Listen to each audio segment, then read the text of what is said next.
আসসালামু আলাইকুম ওরহমতুল্লাহি ওয়া বারাকাতুহু। আলহামদুলিল্লাহি ওয়া কাফা ওয়া সালামুন আলা ইবাদিহিল্লাযীনা ইসতাফা, আম্মা বাদ।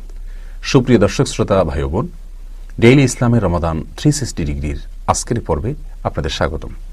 আজ আমরা কথা বলবো সিয়াম রেখে একজন সিয়াম পালনকারী ব্যক্তি ইনহেলার ব্যবহার করতে পারবেন কিনা।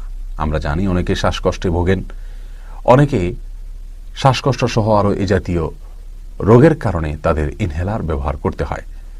ইনহেলার মুখের মধ্যে নিয়ে যে স্প্রে করা হয়, এটি আমাদের পেটে যাওয়ার আশঙ্কা আছে কিনা, এর ফলে সিয়াম ভঙ্গ হয় কিনা, এ বিষয়ে আমরা দেখি যে পৃথিবীর বড় বড় স্কলারদের সুস্পষ্ট মতামত রয়েছে। আসুন আমরা জেনে নিই সেগুলো কি। এ বিষয়ে একটি গ্রন্থ আমরা দেখি, আল ইসলাম ওয়া তিব্বুল হাদিস, যার নাম অর্থাৎ ইসলাম এবং আধুনিক চিকিৎসা বিজ্ঞান। আধুনিক চিকিৎসাকে ইসলামের আলোকে বিশ্লেষণ করে, গবেষণা করে সেটার ইসলামিক সমাধান এবং ইসলামিক দৃষ্টিকোণ উল্লেখ করা হয়েছে এই কিতাবে, বিশেষ করে ইনহেলারের বিষয়। এবং কিতাবের রচয়িতা আব্দুল আজিজ ইসমাইল তিনি লিখেছেন যে ইনহেলার এটা যদিও একটি গ্যাস বা বাতাসের মতো মনে করা হয়, তারপরেও এটার একটা শরীর আছে, অস্তিত্ব আছে, যার কারণে দেখা যায় যে আমরা যদি এটা স্প্রে করি কোনো কাঠের উপরে তাহলে সেটা ভিজে যাচ্ছে। অতএব মুখের ভিতরে যদি কেউ ইনহেলার নিয়ে স্প্রে করেন তাহলে সেটি তার গলা হয়ে পেটের ভেতরে যদিও পরিমাণে খুবই কম যাবে, সীমিত পরিমাণে যাবে, কিন্তু যাওয়ার আশঙ্কা আছে। সেজন্য তিনি বলেছেন যে সিয়াম পালন করে যদি কারোর ইনহেলার ব্যবহার করতে হয় তিনি করতে পারেন, যেহেতু অনেক সীমিত পরিমাণে যাবে। একবার বা একাধিকবার স্প্রে করা হলেও যেটা পার্সেন্টেজে বের করা কঠিন, এত সামান্য পরিমাণে যাবে। যার কারণে তিনিও বলেছেন যদি কেউ ব্যবহার করেন তাহলে থুথু ফেলে দিয়ে, কয়েক দফা থুতু ফেলে দিয়ে তিনি এটুকু নিশ্চিত করবেন যে তার থুতুর সঙ্গে যাতে এই ইনহেলারের কোনো কিছু সেটা পেটের ভিতরে না যায় এবং পাকস্থলিতে না যায়।